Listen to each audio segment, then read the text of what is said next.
Ah, Kirby, you've seen quite a bit of action over the years, haven't you?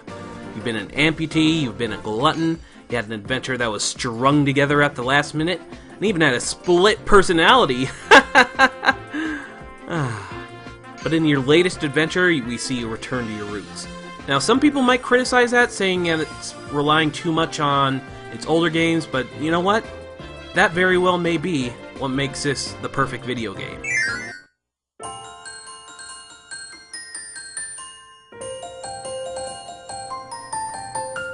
Right off the bat, I should say that if you're looking for a story, yeah, don't bother. While there is narrative in the form of silent cutscenes and dialogue boxes, its only real purpose is just to get you to the next world. But the story does involve an alien whose spaceship crashes on Popstar, which is Kirby's home planet, and it's up to you, Waddle Dee, King Dedede, and Meta Knight, who are only controlled by other players, to find the pieces of the ship and get them back into space. Now, seeing as Kirby games have never really had a plot that went beyond, hey, collect these items, stop the bad guy, you know, aside from Kirby's Epic Yarn, it's hardly surprising that there really isn't much of one here.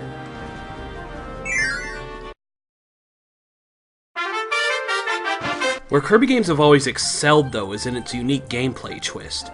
If you've never played a Kirby game before, well, it's your average platformer, but with one special twist. You can inhale the special abilities of your enemies. If an enemy has a sword, you can get that sword. If an enemy was made of fire, you get various fire abilities.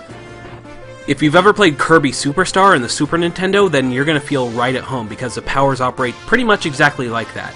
Instead of just getting one default power like you did in Kirby's Adventure, you actually get a plethora of different moves if you use different button combinations. Now, if you're asking me what my favorite power is, I just gotta tell you that, you know, I love all of them. There's not really one that's a dud. Everything just is fun to use and keeps the game flowing at a really good pace. What's new to Return to Dreamland, however, is the addition of super abilities. Now, these abilities can only be found in certain stages, and produce some devastating screen-clearing attacks, which you'll need to uncover certain items, such as stars that earn you extra lives every 100 you collect, and special bonus stages that leave you powerless against a giant purple blob that you have to outrace to the end of the stage. I was afraid that these powers would kind of interrupt the flow of the game, but after using them a few times in certain stages, they definitely become one of the many highlights of the game and become insanely gratifying to use.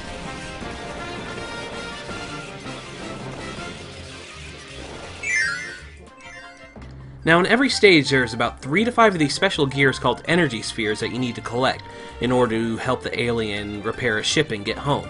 But for every few you collect, you unlock some special goodies that are inside the ship. Now, some of these rooms include copy ability rooms that let you obtain any of the game's power-ups. There's also challenge rooms that give you a specific power and pits you in a really cool obstacle course designed around it. There's like a couple 2-player minigames, which I'm not really too fond of. I'd have to say that out of all the extra stuff in this game, the challenge rooms are definitely my favorite because they really add some replay value to this game. Back to the game itself, however, it's seriously a Kirby game at its finest. Again, if you played Kirby Superstar, you know what to expect. Fast-paced levels, the level design is really good, a short but sweet main story mode which clocks in about 8 hours.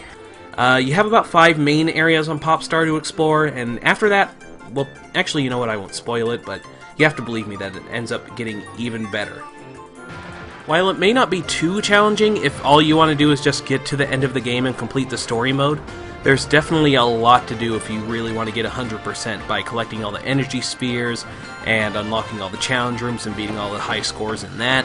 So I definitely say that, you know, if you want a challenge, it's there. You just gotta look for it.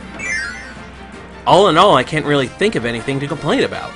The gameplay is really fast-paced and fun, the soundtrack may not be as memorable, but you know what? It's still good. It's still upbeat and peppy as it ever was.